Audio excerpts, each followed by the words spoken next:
Como bautizados, recibimos gratuitamente dones y bendiciones de Dios. Como miembros de la iglesia, tenemos un compromiso de apoyarla y servirla en los más necesitados. Ley aplicada, ley aplicada. Para dar respuesta a tus dudas más frecuentes sobre la ley aplicada en la Iglesia Católica. Ley aplicada. Comenzamos.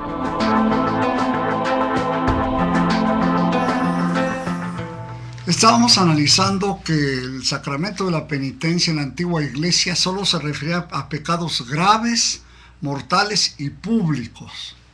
De tal manera que por eso la penitencia era pública, era canónico sacramental, pública, y por eso un pecado público exigía una penitencia pública. Una persona que supiera que estuvo viviendo en adulterio con otra persona, todo el pueblo lo supo, y lógicamente eso exigía una penitencia pública.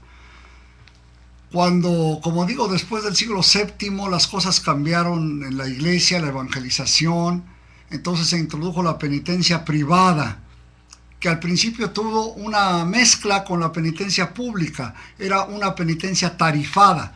El sacerdote sabía lo que tenía que poner por cada pecado de penitencia y generalmente aquí estaba la diferencia. Primero había que hacer penitencia y después se recibía la absolución. Es una penitencia pública antigua y en la penitencia tarifada también.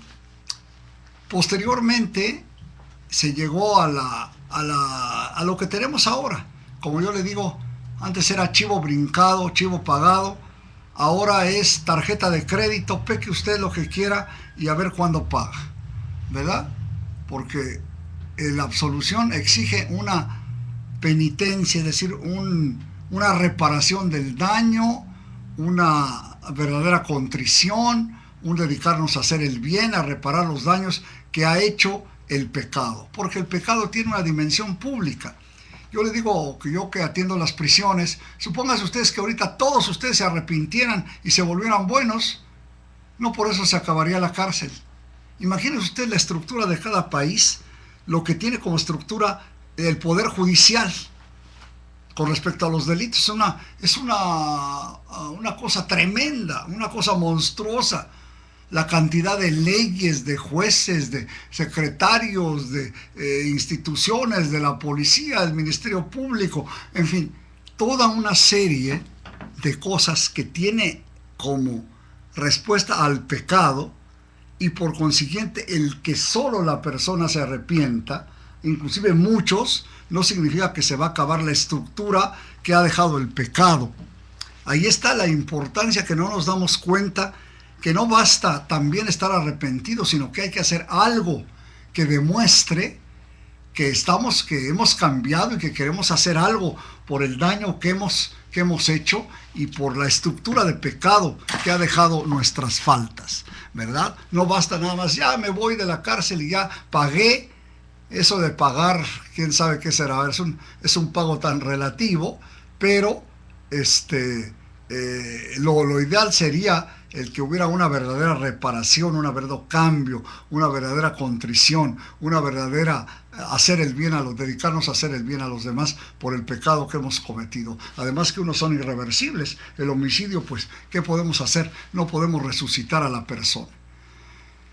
En fin, aquí entró la penitencia privada, que ha sufrido algunas pequeñas modificaciones, algunas muy grandes. Pues más o menos se mantuvo la penitencia tarifada por muchos siglos, podemos decir, llamemos así, no tanto, pero sí varios siglos, hasta llegar a la penitencia tal como lo conocemos. Pero evidentemente que en la antigüedad, todavía no hace muchos años, la penitencia realmente era una verdadera penitencia. Los sacerdotes de verdad no te absolvían con facilidad, ni por los pecados reincidentes, ni por los pecados habituados, ni si no la persona hacía una verdadera penitencia, ¿verdad? Entonces las penitencias eran serias, ¿verdad? Que podían ser a veces de por vida, aunque fuera a rezar una cosa pequeña, pero de por vida ya es muy pesado, ¿verdad? Un Ave María de por vida. Y por consiguiente, ha cambiado en este sentido, lamentable o afortunadamente, como queramos llamarle, con sus ambivalencias. Primero, que prácticamente ya no hay penitencia. La penitencia que se deja es prácticamente simbólica, fuera de aquellos casos en que está prescrita la penitencia, como es cuando se tiene una censura, un pecado reservado, evidentemente que se requiere de una penitencia especial. Luego, ha habido dos cambios fundamentales en la estructura del sacramento de la penitencia.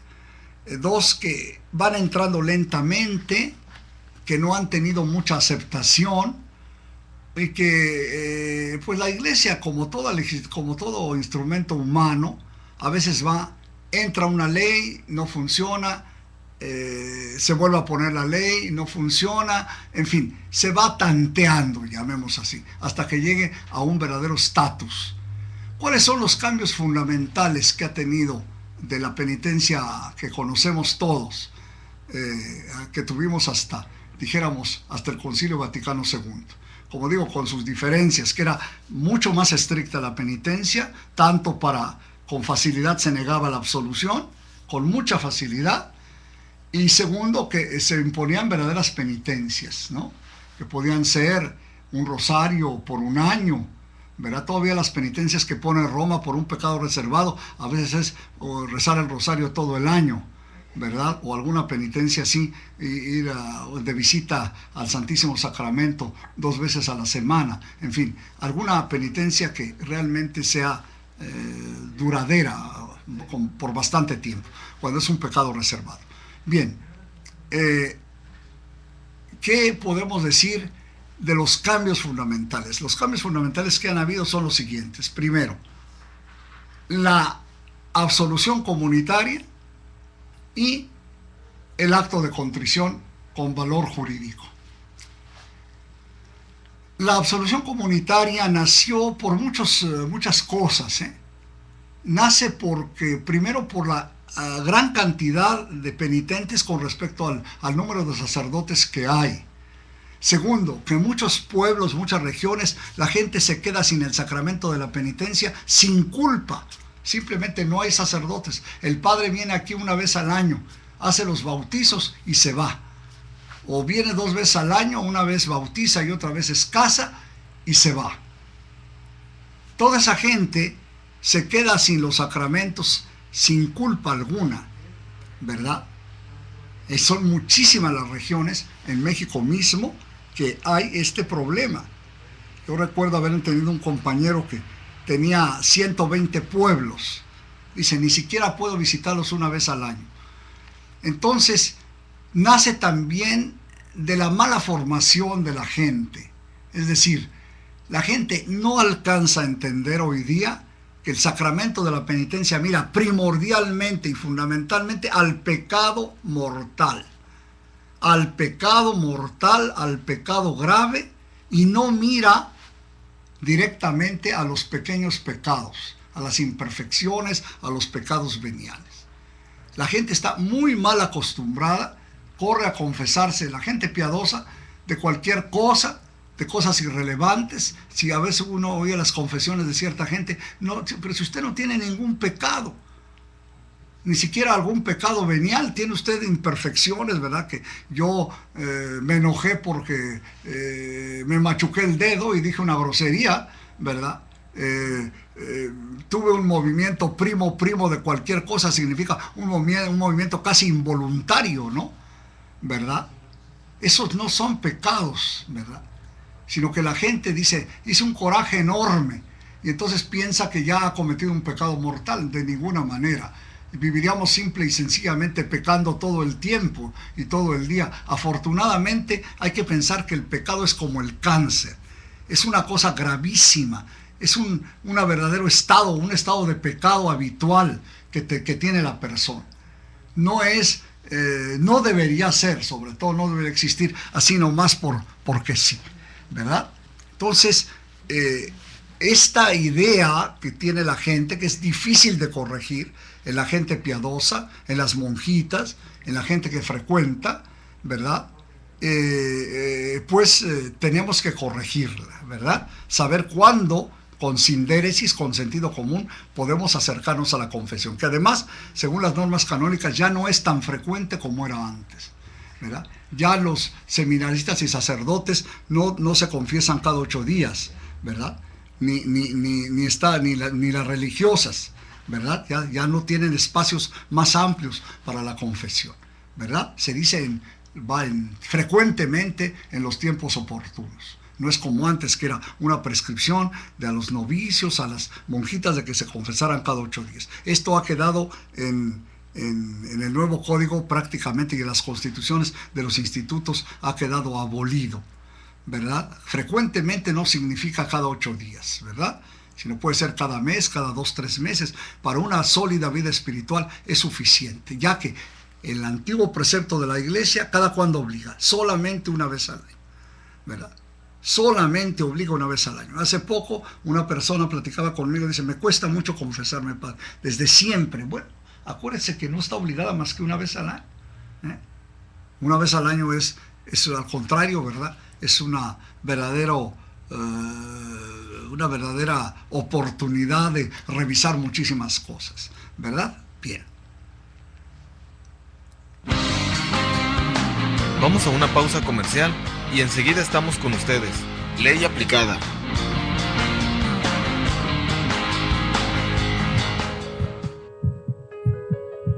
Como católicos, ¿en qué pecado incurre una persona que realiza conscientemente un aborto? ¿En qué pecado incurre? Bueno, como caer en un pecado mortal, ya con, digamos, un pecado, es un pecado de homicidio. Pecado, no censura. Censura es la excomunión anexa. Pero un pecado es un pecado grave, un pecado mortal, un homicidio. ¿Quién puede justificar un homicidio si no es en defensa propia? ¿Quién puede justificar una matanza, ¿verdad? Ahora que tanto nos atosigan con los terroristas. Bueno, pues un terrorista comete muchísimos menos homicidios de los que comete un médico abortista, que deben existir muchísimos, por lo que dice la gente. Todos los días llega con abortos, alguien los tiene que haber realizado, ni modo que vengan los ángeles a hacerlo, ¿verdad? Muchísimos menos de lo que nos admiramos de que hayan matado, qué sé yo, el de Oslo, el muchacho de Oslo 77, y él sus motivos tiene, ¿verdad?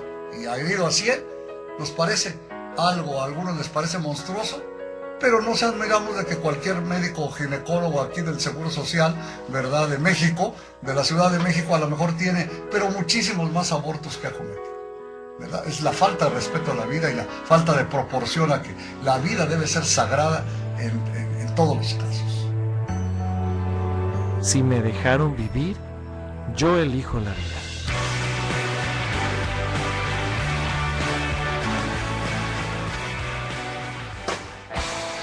Escucha Koinonia Radio todos los días de 5 de la tarde a 11 de la noche y visita nuestra página en internet www.tjcatólico.com.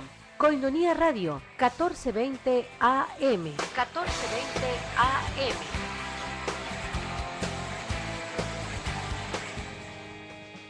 Hola amigos, yo soy John Carlos y quiero invitarte a que sigas escuchando Koinonia Radio, la radio que te acerca a Dios.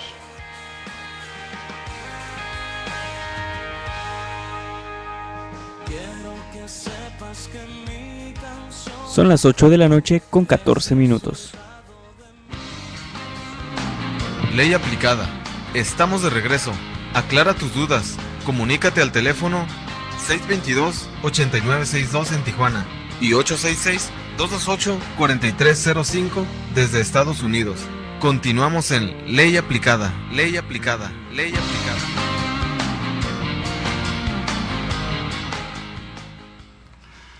El primer cambio sustancial que hay, es la absolución comunitaria.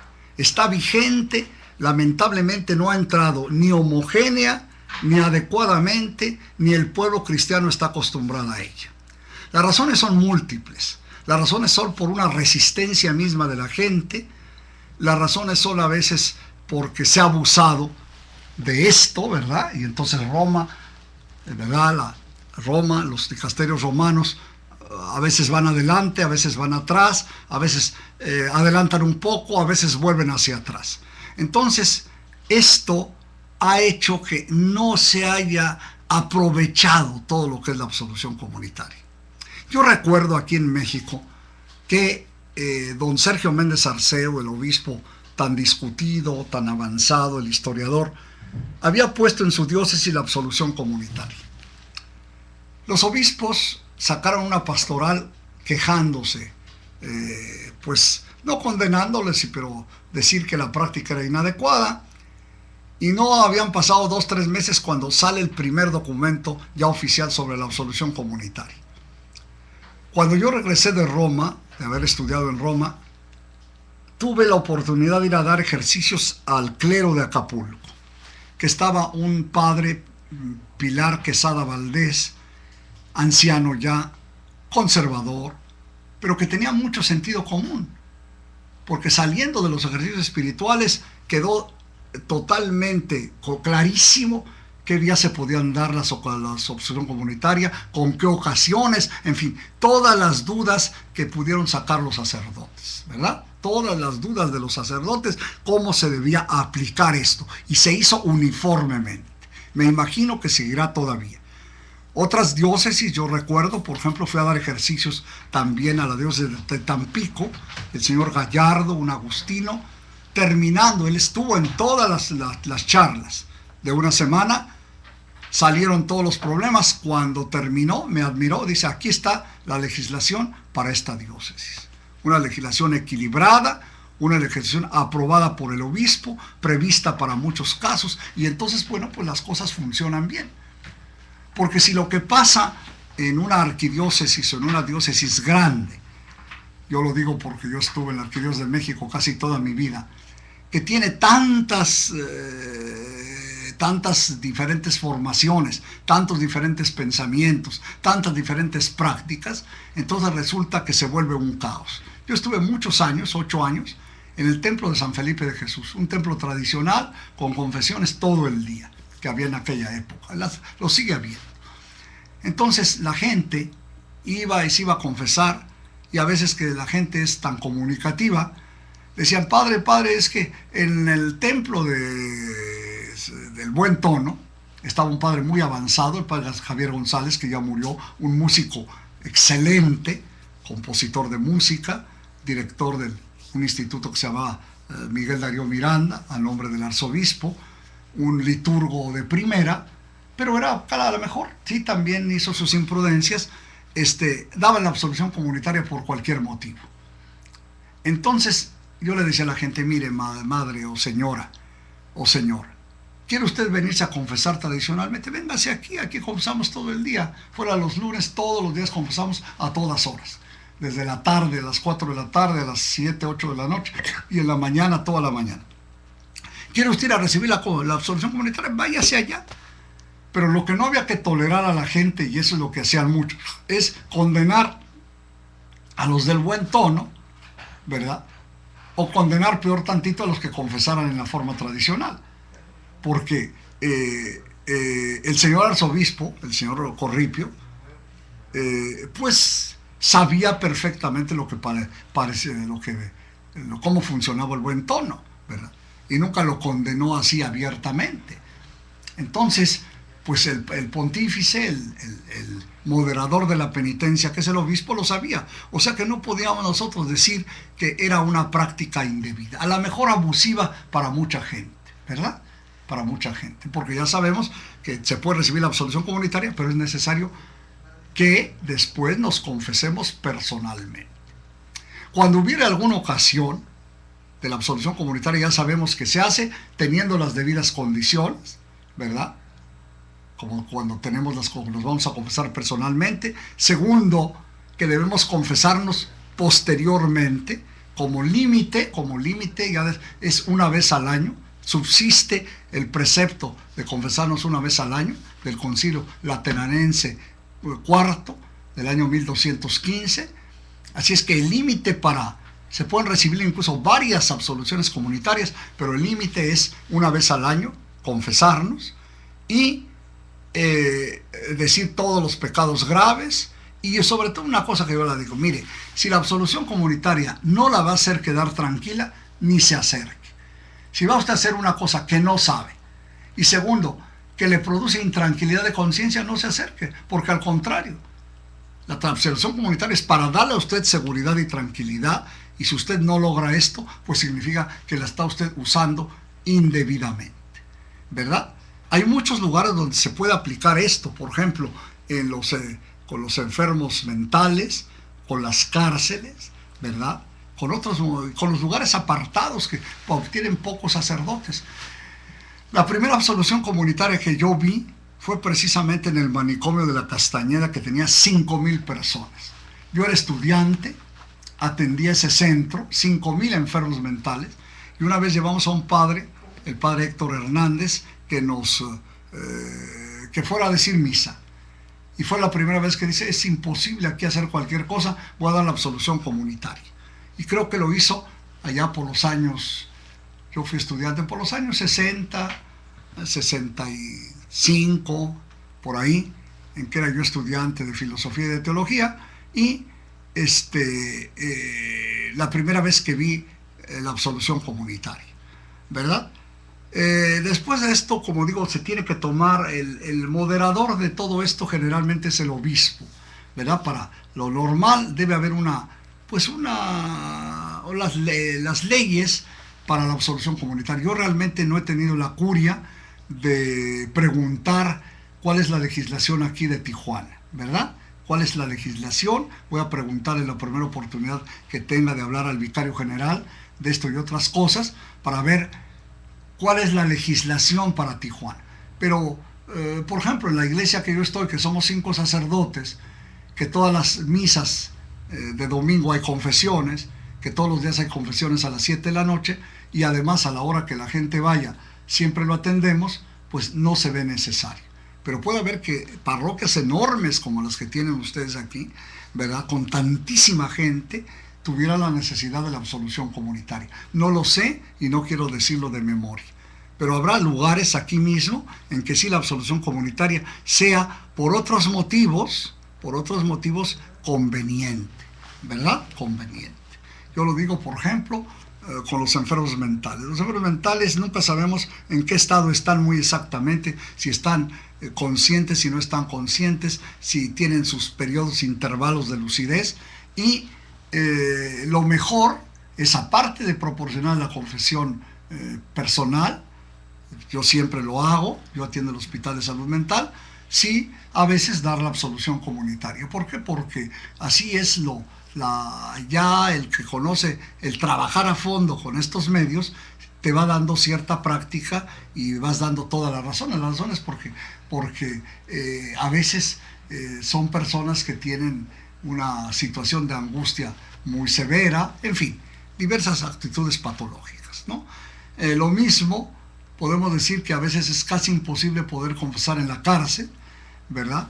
Y conviene, sin dejar de proporcionar la confesión, a juicio del capellán, ¿verdad? Al juicio del capellán y bajo la normativa del señor obispo. Este sí es un cambio. Claro, Roma a veces un poco llamó la atención a algunas personas, a algunas partes, por ejemplo en Estados Unidos o en Canadá, que había muchos sacerdotes. Ahora ya no, había muchos sacerdotes y había 10 sacerdotes en la casa. Decían, no, da la absolución comunitaria para no poder ir a confesar. Evidentemente no. Decía en Estados Unidos, es tan difícil confesarse. Yo no sé si se dan cuenta los obispos americanos, porque a veces uno por vivir en un medio, o los sacerdotes americanos, si se dan cuenta de verdad de lo que hacen. Yo realmente dudo que se den cuenta de la gravedad de por qué la gente no se confiesa. Es que es casi imposible confesarse, ¿verdad? Es a horarios fijos, horarios que no van de acuerdo con la necesidad de la gente. Es casi necesitas una cita. De hecho, así es en varios lugares. Yo recuerdo haber estado en Chicago. Le dije, bueno, voy a irme a confesar. Llego y pregunto, soy sacerdote, quiero confesarme, a ver si algún padre me puede confesar. Dice, padre, aquí para confesarse se requiere previa cita. Bueno, pues muchas gracias, ¿verdad? Muchas gracias. No estaba yo por nada más confesarme de devoción. Pero realmente es y yo veo que con toda la gente es muy difícil. Si a veces teniendo la oportunidad no lo hacen por diversos sentimientos psicológicos que tenemos todos, con tantísimas dificultades, es verdaderamente difícil, ¿verdad? Solamente el que va busca la confesión, y por eso, pues muy escasas veces lo puede hacer, ¿verdad? Bien. Vamos a una pausa comercial y enseguida estamos con ustedes. Ley aplicada.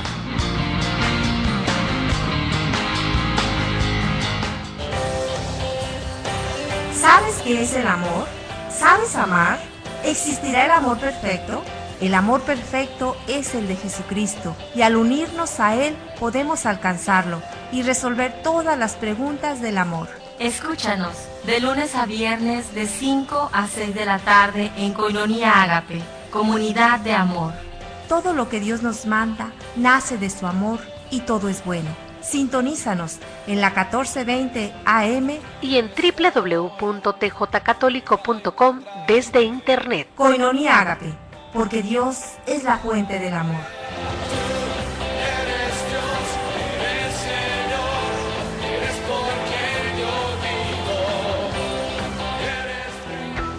Para ti, que no puedes asistir a la celebración de la Santa Eucaristía por enfermedad, por distancia o por algún otro inconveniente, vive con nosotros la celebración de la Santa Misa, todos los días a las 6 de la tarde, en Radio 1420 AM y por internet en www.tjcatólico.com.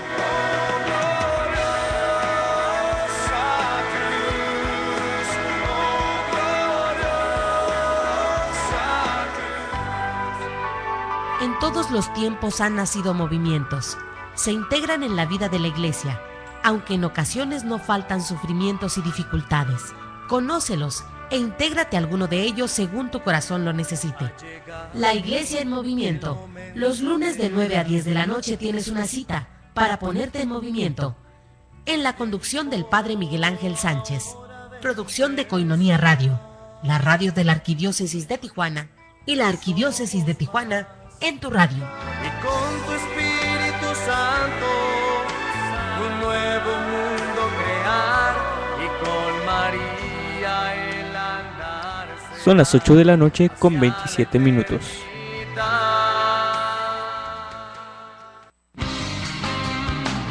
Ley aplicada. Estamos de regreso.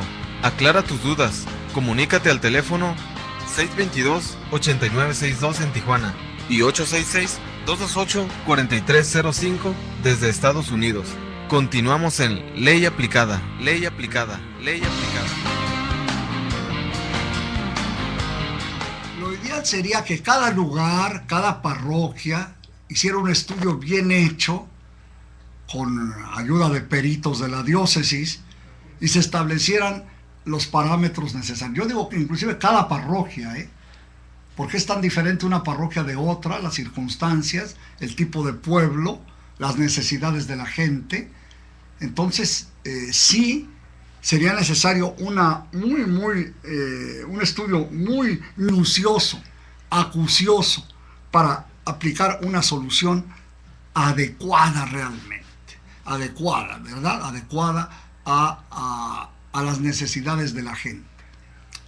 El otro cambio todavía más difícil es que en la antigüedad el Código de 17 establecía que la gente que tuviera conciencia de pecado grave por ningún motivo debería acercarse a la comunión sacramental, por ningún motivo, fuera de casos extremos del viático, del peligro de muerte, de la profanación de las especies, de algunas cosas que realmente se daban en muy pocas ocasiones, ¿verdad?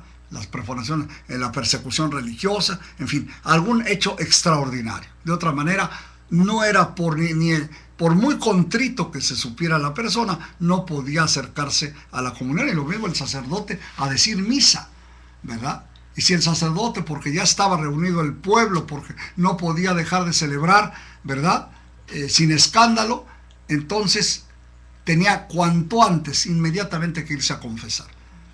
Esta norma ha quedado derogada por las nuevas leyes, que posteriormente leeremos en esto de la absolución comunitaria, cómo están las cosas. Y el otro, así viendo en forma general, es el acto de contrición con valor jurídico. Todos sabemos que el acto de contrición perfecta, la contrición perfecta, perdona el pecado, ¿verdad? Hay dos tipos de acto de contrición: la contrición perfecta y la atrición. La atrición es un dolor por temor al infierno, por temor al castigo, y poco por el amor de Dios, o menos por el amor de Dios. Cuando nosotros deberíamos, la contrición perfecta es realmente arrepentirnos por haber ofendido a Dios, ¿verdad? Por haber ofendido a Dios, por ser Dios quien es, ¿verdad? Y no tanto por las penas del infierno o las penas que pudiéramos tener por nuestros pecados. Entonces, esa se llama atrición. Sin embargo, la contrición borra el pecado por sí misma, la atrición la borra con el sacramento. Es válida para recibir el sacramento en estas condiciones. Según un dicho antiquísimo, ex atritu fit contritus. De la atrición se pasa a la contrición. Y mucha gente que realmente, aunque no esté totalmente contrita, totalmente con todas las condiciones, se puede aplicar este principio de teología. Yo lo aplico mucho con los enfermos, sobre la unción de los enfermos, ¿verdad? De la atrición se pasa a la contrición.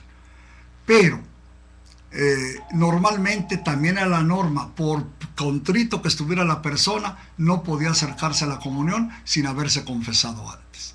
Ahora la norma es, desde luego, siempre se refiere, fíjense ustedes, es la única vez que menciona no pecado grave, sino pecados mortales, ¿verdad? En los documentos se refiere a pecados mortales, ¿verdad?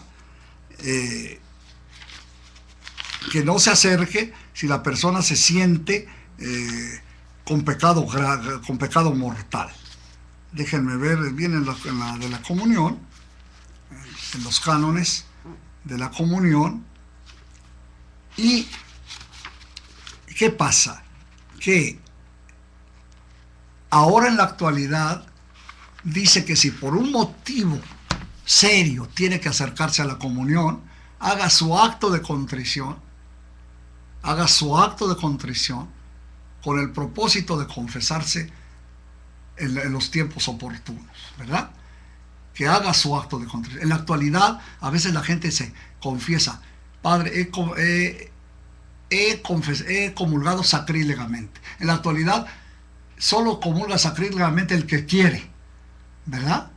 El que quiere, porque si tú haces tu acto de contrición, evitas la comunión sacrílega.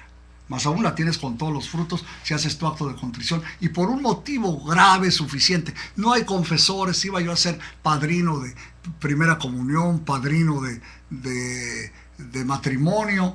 Nos dijo el padre, como sucedió con algún caso, que nos iba a confesar antes de la misa y ya no pudo, ya se complicaron las cosas. Bueno, en esos casos se puede hacer el acto de contrición, ¿verdad? Hay que usarlo como todo con sindéresis, sin abuso, ¿verdad? Sin abuso, como se puede prestar abuso esto. Como gente que comulga y vive en unión libre, ¿verdad? Sin castidad, o vive en adulterio, ¿verdad? Públicamente, también sin castidad, y bueno, podrá haber algún caso, ¿verdad? Todo depende de qué caso es cada uno. Pero evidentemente que no puede haber un abuso en esto. A veces por el abuso como dice, lo mejor es enemigo de lo bueno. No, tampoco. Pero hay mucha gente que por eso dice: Padre, tuve los deseos inmensos de comulgar y vengo a confesarme ahora. Comulgué y ahora estoy aquí para confesar. En ese caso estuvo bien hecho. Estuvo bien hecha realmente la aplicación del acto de contrición. Entonces, con la absolución comunitaria, la confesión, el acto de contrición con valor jurídico, y con la formación de la gente, con estos tres elementos, podría quedar muy bien conformado una sólida conocimiento del sacramento de la penitencia, ¿verdad?, del sacramento de la penitencia, para que la gente practicara y entonces sí comulgara lícita, válida y fructuosamente, ¿verdad?, con fruto.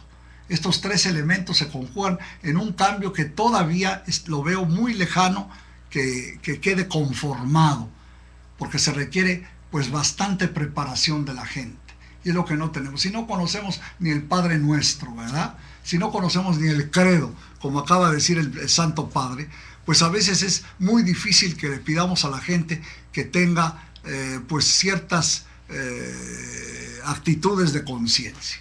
Pero en fin, es necesario, aquí están los elementos nuevos de cambio, y pues con esos elementos tenemos que trabajar, porque al fin y al cabo es la ley de la Iglesia, y es como la Iglesia aplica el sacramento de la penitencia. Vamos ahora a los cánones para leer algunas cosas importantes respecto al sacramento de la penitencia. Dice el canon 959: en el sacramento de la penitencia, los fieles que confiesan sus pecados a un ministro legítimo, arrepentidos de ellos y con propósito de enmienda, obtienen de Dios el perdón de los pecados cometidos después del bautismo mediante la absolución dada por el mismo ministro, y al mismo tiempo se reconcilian con la Iglesia a la que hicieron pecar. Y al mismo tiempo se reconcilian con la Iglesia a la que hirieron al pecar. Dice que como principio general, la ley que todos conocemos, la confesión individual e íntegra y la absolución constituyen el único modo ordinario con que un fiel consciente de pecado grave se reconcilia con la Iglesia. Siempre está diciendo pecado grave, y en algunos documentos pecado mortal, que es diferente a pecado grave. Pecado grave es no ir a misa, pero pecado mortal no puede tener la gravedad de asesinar a un hombre, evidentemente. Hay gravedad, hay jerarquía en los pecados, ¿verdad? Pecado mortal, en muchos documentos se refieren sobre todo al acto de contrición, al pecado mortal, no solo al pecado grave. Dice: solo la imposibilidad física o moral excluye de esa confesión, en cuyo caso la reconciliación se puede también tener por otros medios. Hay muchos más casos de imposibilidad física y moral, más de los que nos imaginamos, más de los que nos imaginamos, de gente imposibilitada realmente moralmente por alguna circunstancia. Por ejemplo, yo pido a los que están en la cárcel, muchas veces ellos lo sienten o lo saben, que cualquier indiscreción puede hacerlos que los maten, por ejemplo, ¿verdad? Entonces hay que uno mismo adelantarse y advertirle, ¿verdad?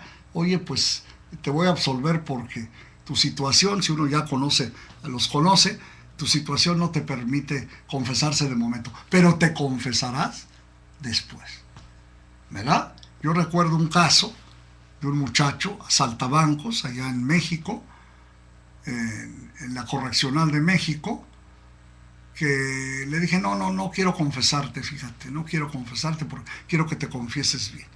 Pero ahora que salgas, vas a irte a confesar. Yo estaba en la basílica, todo el mundo lo sabía, y un día llegó con su señora, y me dice, padre, le prometí que venía a confesarme y ahora sí vengo a confesar, ¿verdad? Entonces, creo que actuó en ese caso debidamente y el muchacho cumplió con la confesión, ¿verdad?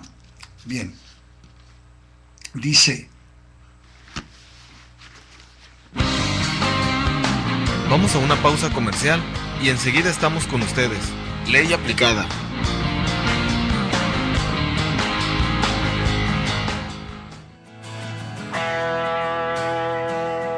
Campaña de oración con Horacio Trujillo. Lunes 10, martes 11 y miércoles 12 de diciembre. Lunes y martes hablando de autoestima con oración de sanación. Y miércoles 12, Día de Nuestra Señora de Guadalupe, dando la explicación de la tilma de San Juan Diego. En Parroquia Nuestra Señora de la Encarnación, iniciando con la Santa Misa a las 6 de la tarde. No te lo pierdas. Entrada gratuita.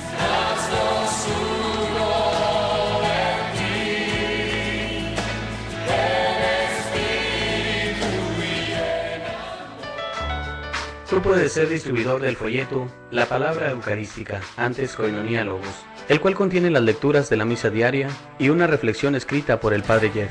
Este folleto puede ser una excelente ayuda para tu oración diaria a la luz de la palabra, y al mismo tiempo estarás apoyando a Koinonia Radio para su sostenimiento. Comunícate al 622-8962, al celular 664-399-2170 o al radio 125*1332-67*7 y entérate cómo. Sé un distribuidor del folleto La Palabra Eucarística en tu parroquia, en tu negocio o en tu comunidad. Comunícate ahora, nosotros los llevamos hasta tu domicilio.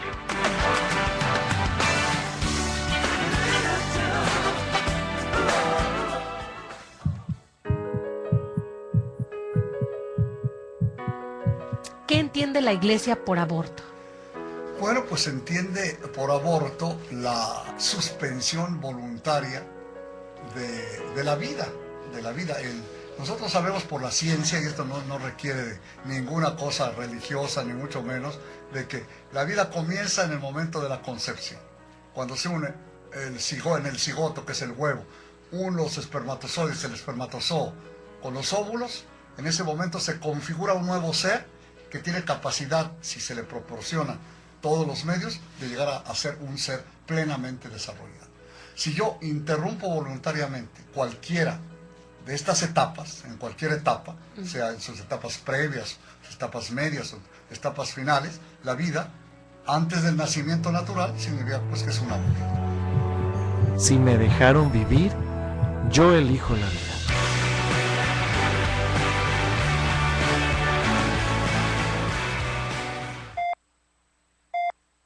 ¿Legalizar el aborto reduce riesgos a las madres? ¿Soluciona el problema social de la clandestinidad? No lo parece, ya que las cifras de abortos solo en el DF aumentan cada año, igual que pasó en España y en todos los países del mundo. 2008, 13.400 abortos legales. 2009, 16.475 abortos legales. 2010, 16.945 abortos legales. Y 2011, 20.314 abortos legales. Cualquier solución, así sea imperfecta, es mejor que la muerte. Si me dejaron vivir, yo elijo la vida.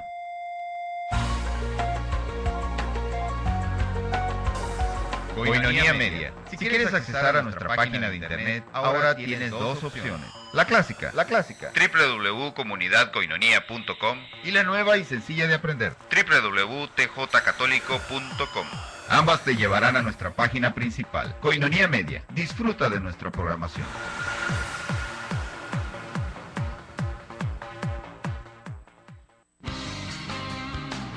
Ley aplicada. Estamos de regreso. Aclara tus dudas. Comunícate al teléfono 622-8962 en Tijuana y 866-228-4305 desde Estados Unidos. Continuamos en Ley aplicada. Ley aplicada. Ley aplicada. Hay que hacer un análisis de los cánones, pero son suficientemente claros para que cada quien los pueda darse cuenta de su aplicación. Dice, no puede darse la absolución a varios penitentes a la vez sin previa confesión individual con el carácter de general, a no ser que, primero, amenace el peligro de muerte, sea al sacerdote y los sacerdotes no tengan tiempo para oír la confesión de cada penitente. Se está hundiendo el barco, se está cayendo el avión, se está teniendo un accidente inminente. Haya una necesidad grave, es decir, cuando teniendo en cuenta el número de penitentes, no hay bastantes confesores para oír debidamente la confesión de cada uno dentro de un tiempo razonable, de manera que los penitentes sin culpa de su parte se vean privados durante notable tiempo o de la gracia sacramental o de la Sagrada Comunión. Segundo, corresponde al obispo diocesano juzgar si se dan las condiciones requeridas a tenor del canon, de los cánones, teniendo en cuenta los criterios acordados con los demás miembros de la conferencia episcopal, para determinar los casos en que se verifica esta necesidad. ¿Verdad? Hay una excepción que ya venía desde hace muchos siglos, que la sola concurrencia de mucha gente, no puede, como una fiesta o peregrinación, no se considera suficiente necesidad.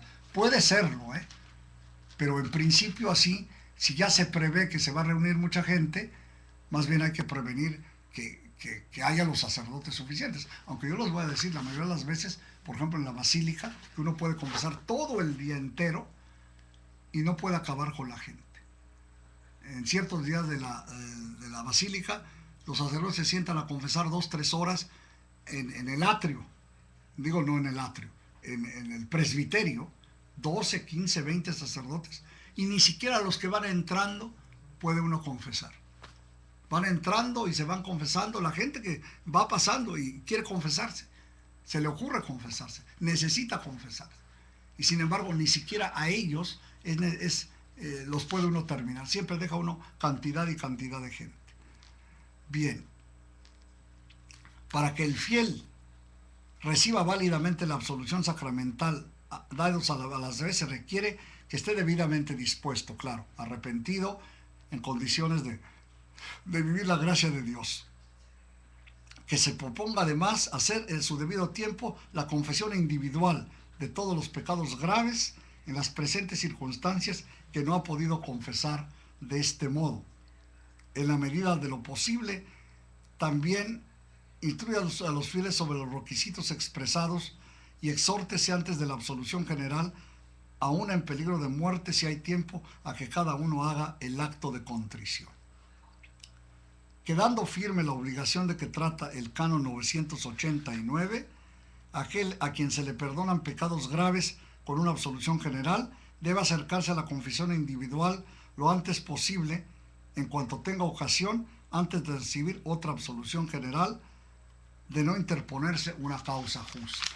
Son muchos detallitos que entran en la casuística, pero el término para confesarse es el del canon 889, confesarnos a lo menos una vez al año. Lo menos una vez al año. Todo fiel que haya llegado al uso de razón, dice, está obligado a confesar fielmente sus pecados graves al menos una vez al año. Entonces, tenemos ese límite y como digo, depende de la formación de la persona. Como tantas otras cosas que dice, no, si usted va a tener angustia, ni siquiera la use. Bueno, ¿por qué? Aunque den la absolución comunitaria, si yo no quiero recibirla, los que quieran recibirlo, los que no, pues no la reciben. No es algo mágico, ¿verdad? Si usted no quiere o no puede recibirla o no está de acuerdo, ni la reciba si quiere. No se preocupe. Cuando no se les dice, a veces se les dice, vete a confesar a la catedral o aquí va a haber confesiones, pero ve sobre todo con los enfermos mentales. Bien. Para el lugar propio para oír las confesiones normalmente es el confesionario, aunque en esto hay normas que cada conferencia episcopal da en cada parte del mundo.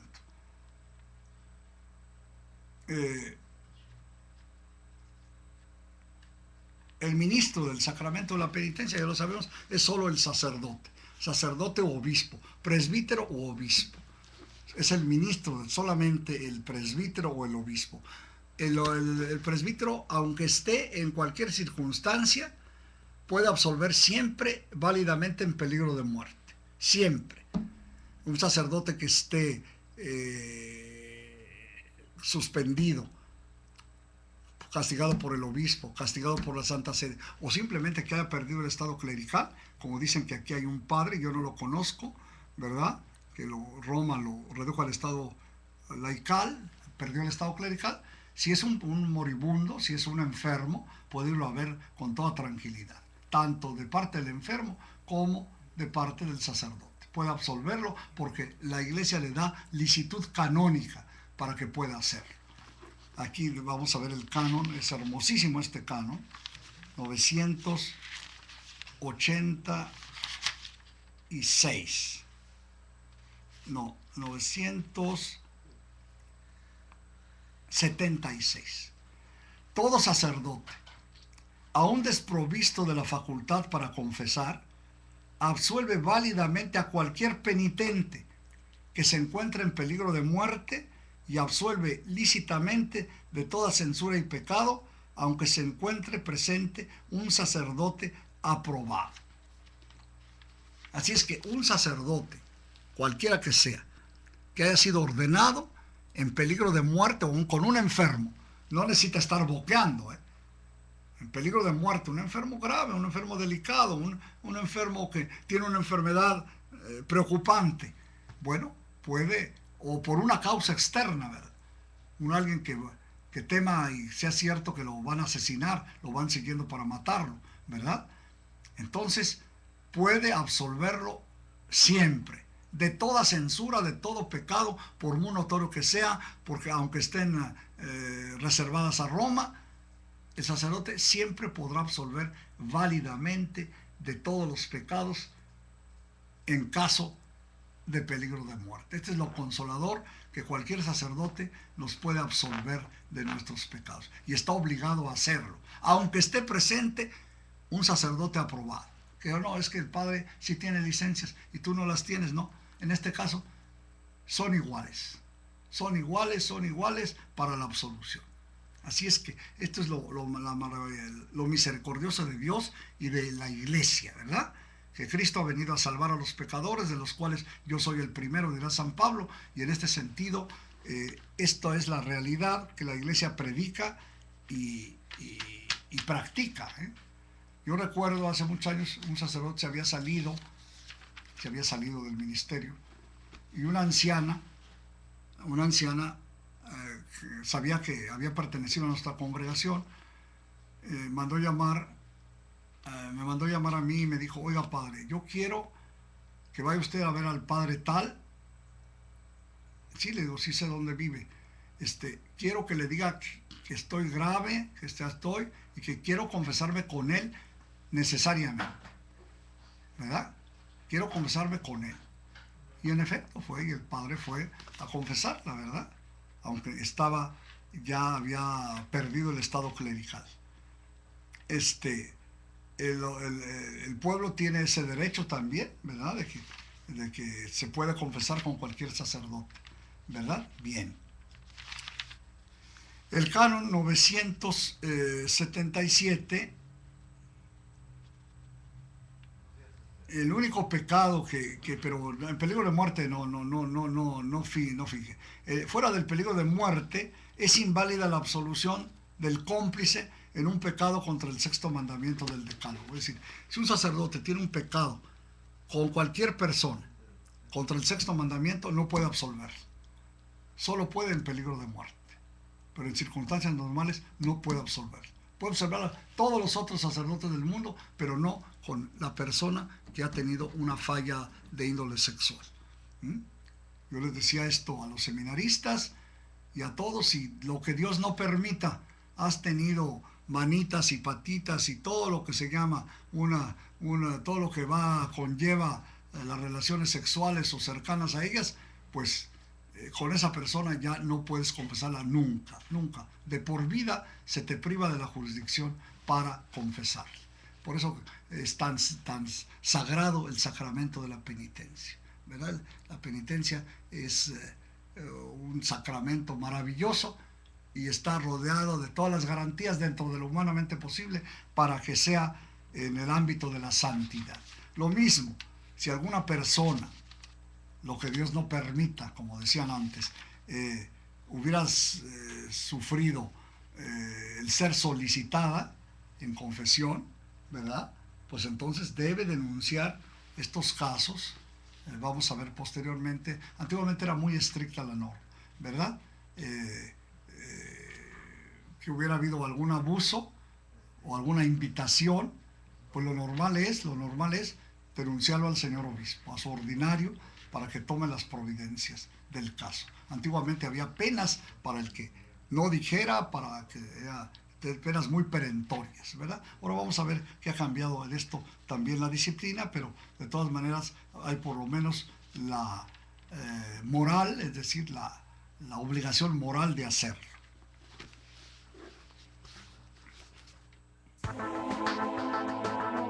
Un miembro activo de la Iglesia es aquel que toma la responsabilidad, los dones de la enseñanza y adoración al servicio de la iglesia, que es familia de Dios. Gracias por haber compartido con nosotros en tu programa Ley Aplicada. Hasta la próxima emisión.